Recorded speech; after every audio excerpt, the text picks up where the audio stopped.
another STEMpower at Home video. Today, we'll be making some awesome popsicle stick catapults. Before we start, let's talk about energy. When you think about energy, you probably think of some household appliance or something heated by the sun. This is energy in the form of heat.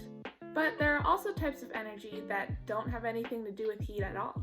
Potential energy is stored energy an object has because of its relative position or tension.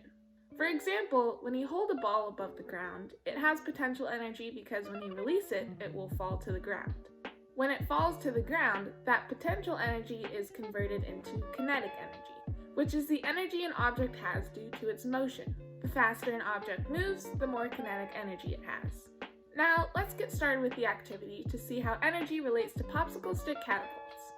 For this activity, you will need 9 popsicle sticks, 5 rubber bands, a plastic spoon, and a ball, crumpled piece of paper or foil, or another small object that can be launched.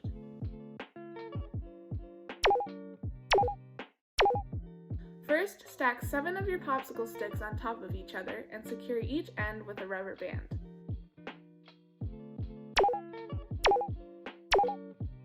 Now, attach your plastic spoon to another popsicle stick using 2 rubber bands like this.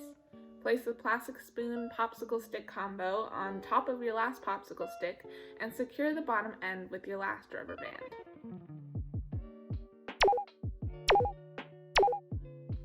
Open the 2 connected popsicle sticks and wedge your stack in between. Now take your ball or other object, place it on the spoon, push down, and release. Hopefully you are able to launch your object in the air. If you try applying different pressures to the spoon, you can also control how high or far the object flies. Discuss. When does the catapult have the most potential energy? When does it have the most kinetic energy?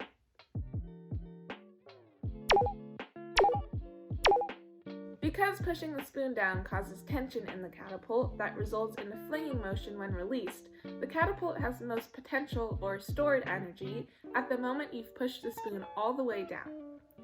The catapult has the most kinetic energy when the spoon is moving the fastest, which is right before the end of its motion. Discuss.